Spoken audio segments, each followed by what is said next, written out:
As Godzilla King of the Monsters gets closer and closer to its release, I wanted to talk about a Godzilla movie that's going to have its second anniversary in this month, and that is Shin Godzilla or Godzilla Resurgence. Shin Godzilla or Godzilla Resurgence was the first Godzilla movie to come from Japan since Godzilla Final Wars in 2004, making it 12 years since Japan had ever released another Godzilla movie. Shin Godzilla was one of the movies that was released to American theaters in October, and I was one of the people that had the privilege of going out and seeing Shin Godzilla in theaters. It was a pretty nice experience. However, seeing Shin Godzilla was a little bit tedious as well. Imagine sitting close to the front of the theater and having to look up with your hunched neck and seeing nothing but subtitles. Subtitles telling you what district of Japan you're in, what the time is, what type of day it is, each character's name, and their position. It was honestly a lot to read at such a short amount of time. And then also the dialogue as well, which can already be tedious for some American audiences to read if you're not used to watching subtitle material. In my opinion, Shin Godzilla didn't really receive as much traction as Godzilla 2014 did. And that is of course to be understood, as Godzilla 2014 was the first Godzilla movie in 10 years in general. By the time Shin Godzilla had come out, Godzilla 2014 was already a sort of distant memory, as it had been 2 years since that movie was released.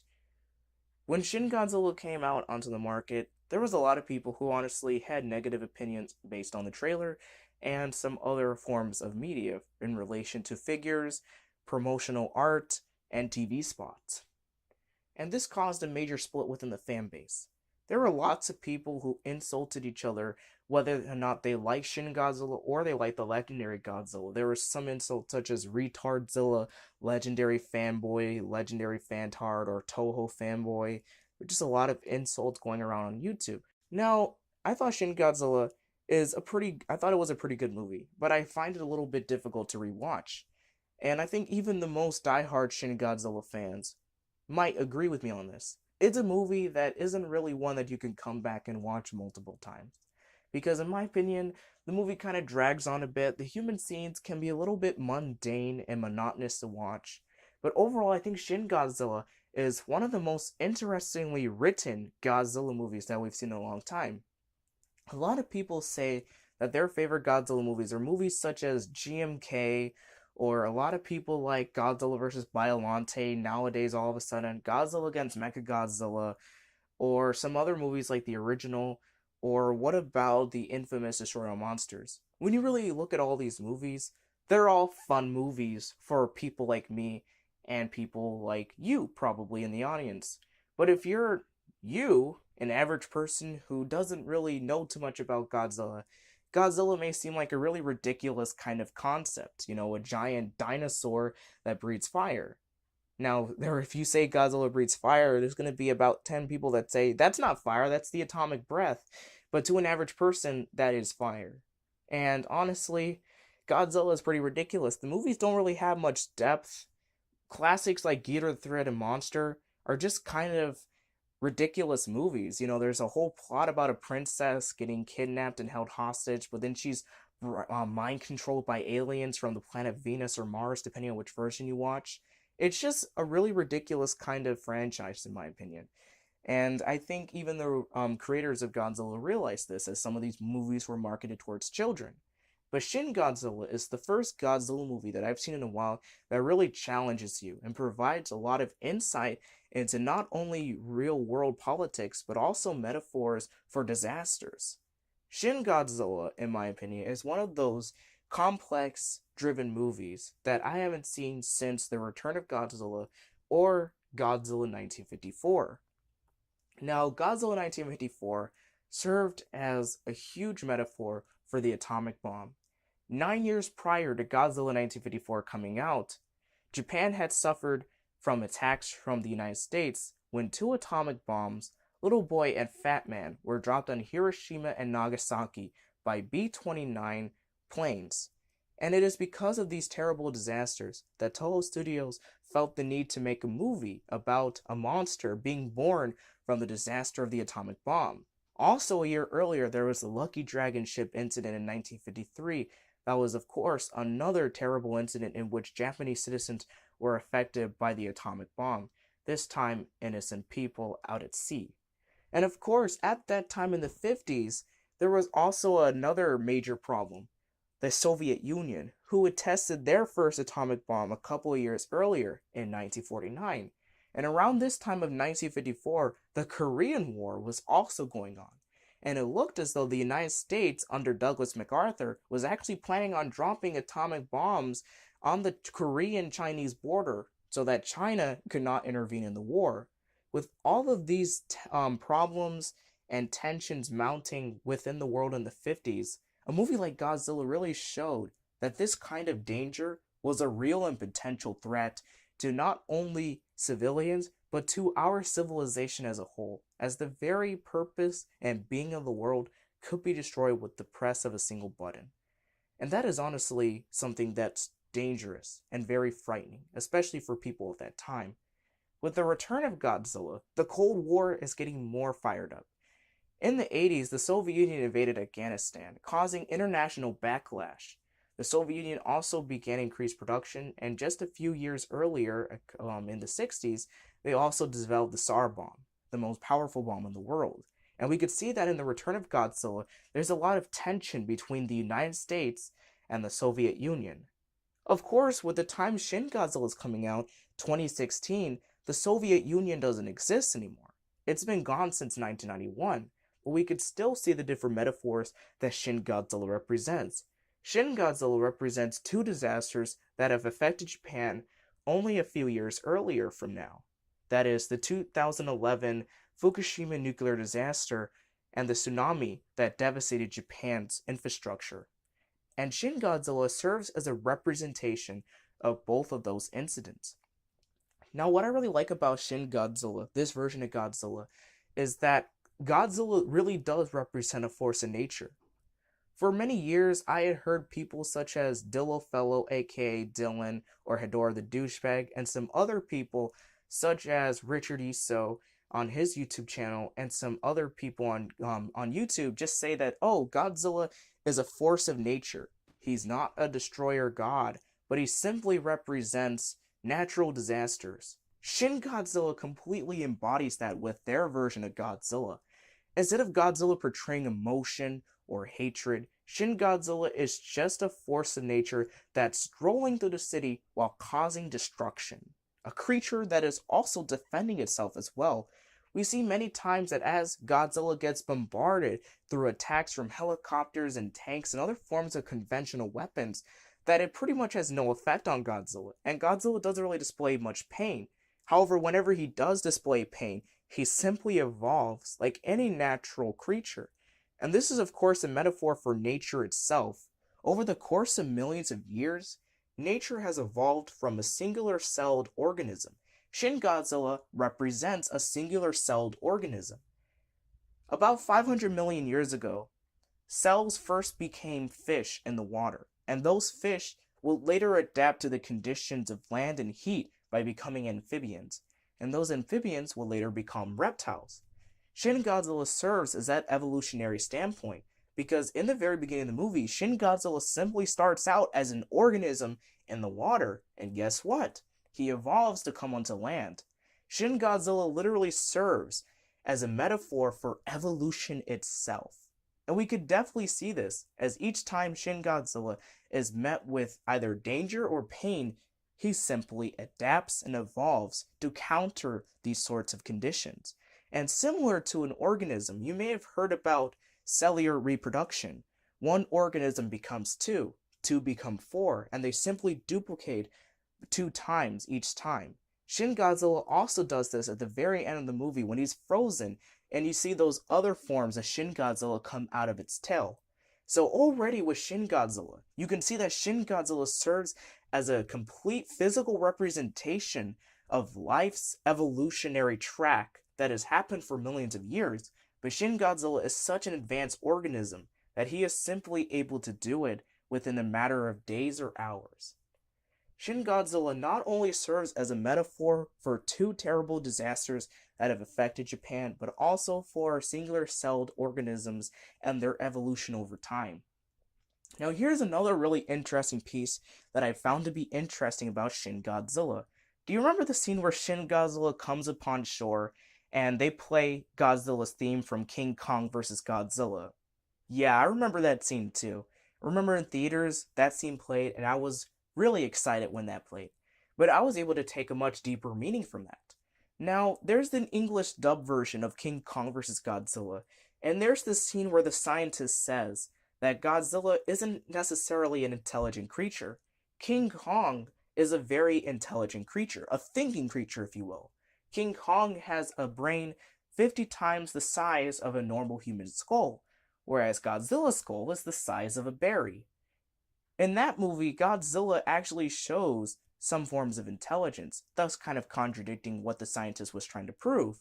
But with Shin Godzilla, this literally serves as a direct example of what the scientist was getting towards. Again, in King Kong vs. Godzilla, the scientist said that Godzilla wasn't really much of a thinking creature, and Godzilla was simply a primitive creature trying to survive in the world in this modern age. Shin Godzilla is the literal embodiment of King Kong vs. Godzilla's message about Godzilla, because Shin Godzilla only acts upon instinct and rarely thinks before doing. And that actually adds a lot more depth and a lot more reason to play King Kong vs. Godzilla's theme when Shin Godzilla appears.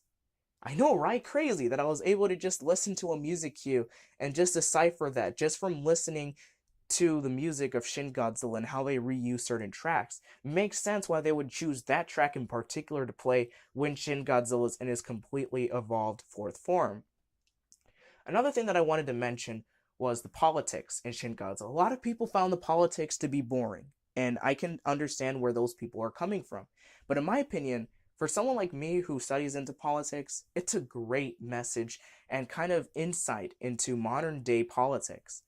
In the movie, when the Japanese self-defense force is mobilizing to defend itself from the threat of Godzilla, the news reporter says that it's been the first time since the Japanese have mobilized for war since the Second World War. And that is in fact true. After the Second World War, Japan was no longer allowed to have an offensive standing army, instead a defensive army known as the Japanese Self-Defense Force. But Japan has never been able to fight a war since then, as it can never be the aggressor. And we can see this in modern day times with Japan facing threats such as China and North Korea. In fact, earlier last year, there was a missile launched over Japan. So we see time and time again that Japan has to constantly ready itself for any sort of threat, whether from North Korea or China, either on land or at sea, or to assist the United States in potential attacks of terrorism. And this is where we can definitely see that Japan has to build up its army, and it's the first time that it's ever had to maintain such a large army since its offensive days as the Japanese Empire in the Second World War. That scene alone instantly provides tension and depth to the Japanese, and that's why the Japanese military may not necessarily be as effective. We see that the Japanese military kind of is a little bit clumsy and unsure of how to deal with the threat of Godzilla, and even has trouble kind of diverging away from its course, and that's why Godzilla simply just makes it through the military like a breeze, because the Japanese military is a little bit inexperienced, and Shin Godzilla definitely shows that just through those kinds of scenes alone. Shin Godzilla also provides a very big threat for the Japanese people. And not only for the Japanese people, but for the international community as well. Other countries in the world, such as the United States, Russia, China, and France, get involved within the incident to try and help Japan relieve themselves of this major crisis. We can see in the movie that the United States plays a major prominent role. They bring their own ambassador or their representative, Kyoko M. Patterson, to Japan, and her dream is to become the president of the United States one day.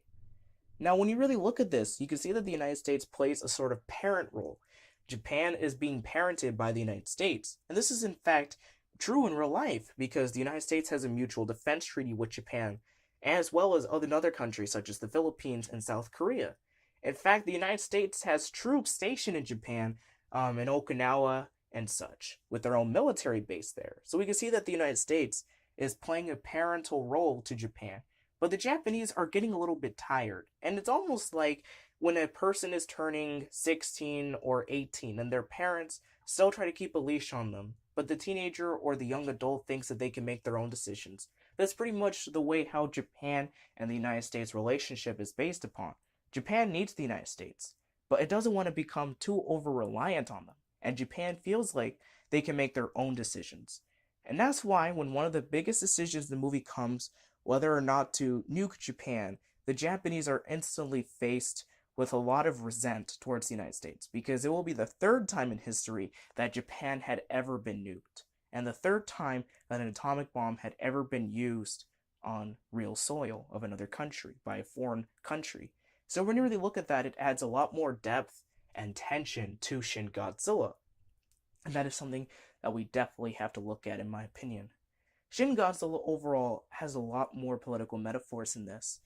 In the movie, we could see that Russia and China are also in favor of providing their own solutions, but Japan is, of course, against this, as they do not want to have to get help from China and Russia. Japan feels like they can solve their own problem, and France is surprisingly the only country in the world that has faith in the Japanese to solve their own problem on their own soil. It's kind of similar to how the international community or the United Nations believes that they can go into whatever country they want and provide a solution to a problem that the country should be able to deal with. Japan and Shin Godzilla deals with their own problem, although a little unconventional. They still deal with it nonetheless, despite what the ending would have you think, because, the ending is an ending that I don't think a lot of people were expecting. But in terms of the movie, Japan did deal with the solution rather unconventionally, but still dealt with it in their own manner without the use of an atomic bomb. The movie also displays Japanese resilience. The whole time in the movie, we see that the Japanese get affected by Shin Godzilla, and in real life, they get affected by major disasters such as tsunamis or nuclear reactor disasters. But it's the resilience of the Japanese and how they can suffer from a terrible incident, but most of all, how they can resolve the terrible incident. And there's this really powerful scene. It's the scene in the very beginning of the movie where the Prime Minister is talking to a group of delegates and news reporters. And the Prime Minister says, Godzilla cannot make it upon shore. Its body mass and weight simply would not be able to support itself. But then his informative comes and tells him that the creature is in fact on land. And then literally Godzilla is walking on shore. Now this whole scene is played off as, a comedy scene. It's like, ha, he was wrong. But in real life, this is actually pretty tragic. When the 2000 Fukushima disaster happened and when the tsunami happened, the Japanese government was not at all prepared. And the United States government, in fact, went through a similar crisis with Hurricane Katrina and Bush's lack of readiness and ability to respond, thus causing more people to die. It is these real-life events that affect us, such as hurricanes, tsunamis, or other forms of disasters or tornadoes, that really shows that the government isn't always prepared to deal with the loss of life and infrastructure. So although that scene was played off as a joke in the theater, that scene has so much more meaning and depth than people can possibly imagine in terms of an average going movie audience.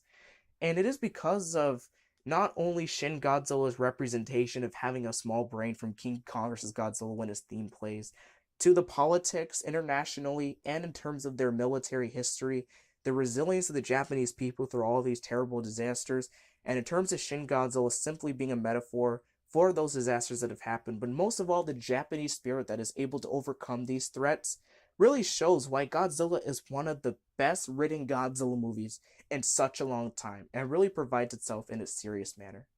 Anyway, thank you all for watching. If you guys enjoyed this video, I hope this video gave you a more bigger depth or insight to like Shin Godzilla. And I'll be seeing you guys in the next video. Bye. 日本の未来を君たちに託します。以上です。